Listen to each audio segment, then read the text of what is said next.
The origin of theatre might be found in the ritual circle or rectangle, the orchestra or dancing place laid out at the foot of a hill.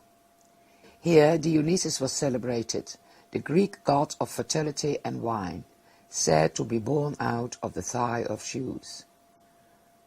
The worship of Dionysus was ecstatic by nature.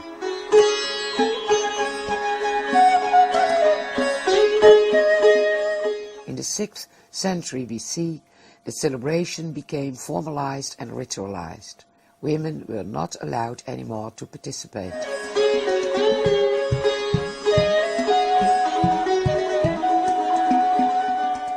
Nearby the orchestra, a temple of Dionysus was built, and in the middle of the orchestra a thymele or altar was placed, and it is thought that the celebration started with the sacrificing of a goat, called trachos. A probably uniformly dressed chorus of up to 50 men sang, accompanied by perhaps more or less oriental-sounding music, a so-called dithyrambe, a hymn in honor of Dionysus. Symbolic gestures of the chorus dance seem to have been closely related to the words that were sung.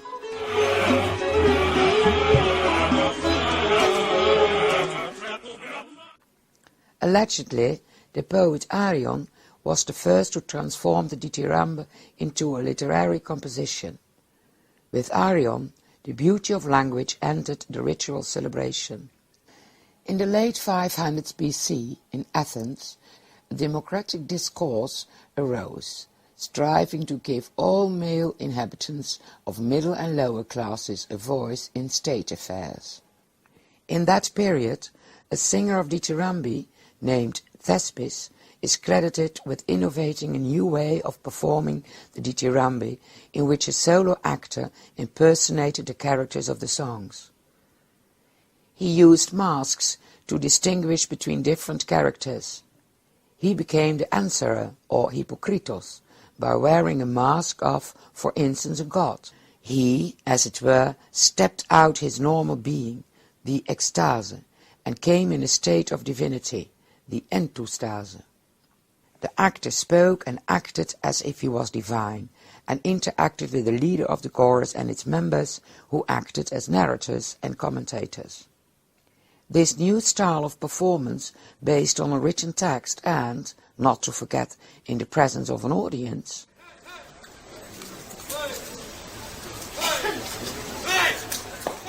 may have marked the birth of theatre as we know it today. It is claimed that Thespis travelled about on a cart with plays. This could mean that he performed in several Greek towns. This itinerant theatre is kept up until long after the Middle Ages.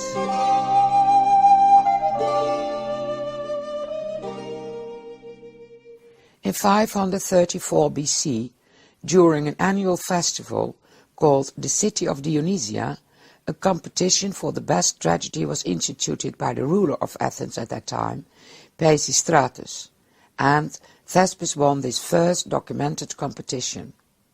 Thespis' pupil, Phrynichus, was credited with introducing into drama female characters, played by men wearing female masks. He also introduced contemporary subjects. He won the competition with the Phoenice, who celebrated the defeat of the Persian king Xerxes at the sea battle of Salamis. However, none of his works, nor that of any other dramatist from the 6th century BC, have survived. In the 5th century, the City Dionysia festival became very popular in Athens. Temporary wooden tiers of benches were built up on the site of the Acropolis.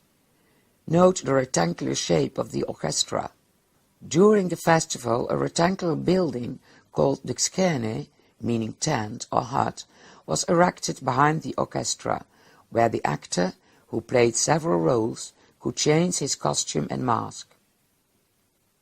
Perhaps the skene itself served to represent the location of the place, usually set in front of a temple, palace or house. Typically, there were 2 or 3 doors in the skene that led out onto the orchestra, and from which the actor probably could enter and exit. Only much later, in the 4th century BC, the scene became a permanent stone structure.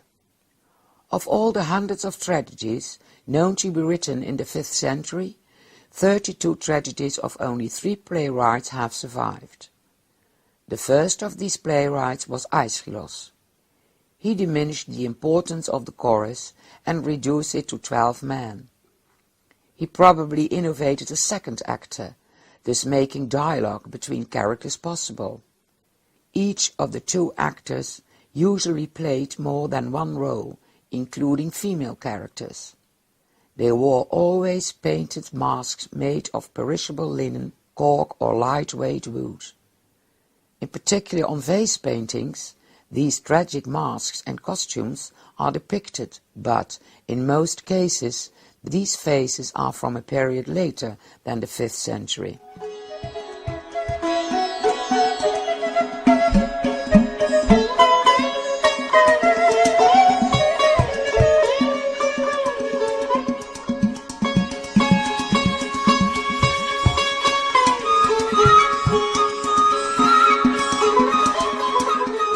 Aeschylus has written about 80 plays, only 7 have survived. Now we see a brief summary of a TV recording of his tragedy Agamemnon, in which the actors wear masks. Note that the performance is indoors. In Aeschylus' times, the actors played in the open air, with thousands of spectators. So, in those days, the delivery is probably more declamatory than realistic. The play starts with a prologue. This watchman is standing on the roof of the Scene, representing the palace of Agamemnon. He is waiting for a signal announcing the fall of Troy to the Greek armies. The torch blaze that means Troy's finally taken. Next comes the parados, or the entrance of the chorus, made up of old citizens, telling and singing the story of the Trojan War. His blood king, Agamemnon. The queen Clytemnestra appears, and the chorus hears from her that Troy has fallen. Clytemnestra, the Greek armies have taken the city of Priam. A herald appears and confirms the tidings. King Agamemnon, welcome him warmly. King Agamemnon enters in his chariot with Cassandra, a Trojan princess whom he has taken as his slave and concubine. First I greet Argos and the gods of this blood clan. Clytemnestra welcomes him, professing her love. I'm not ashamed to confess in your presence my love for my man-lord. Agamemnon acts coldly toward her.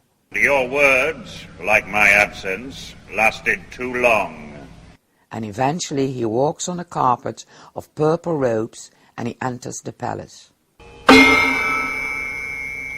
If it means so much.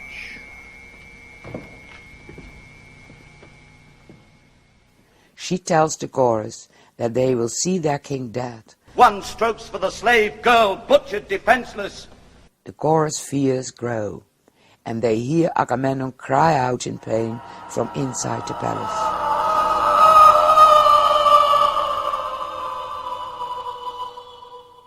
Clytemnestra appears, standing over the corpses of her husband and Cassandra. She declares that she has killed him to avenge Iphigenia, their daughter who was sacrificed so that the Greek fleet could sail to Troy. A rebel in glory! He's had his libation. Then the queen is joined by her lover Aegisthus. They take over the government. A dose of the strong arm will soon get you docile. The chorus declares that Clytemnestra's son Orestes will return from exile to avenge his father. He'll kill this couple. You and I, we'll rule this house.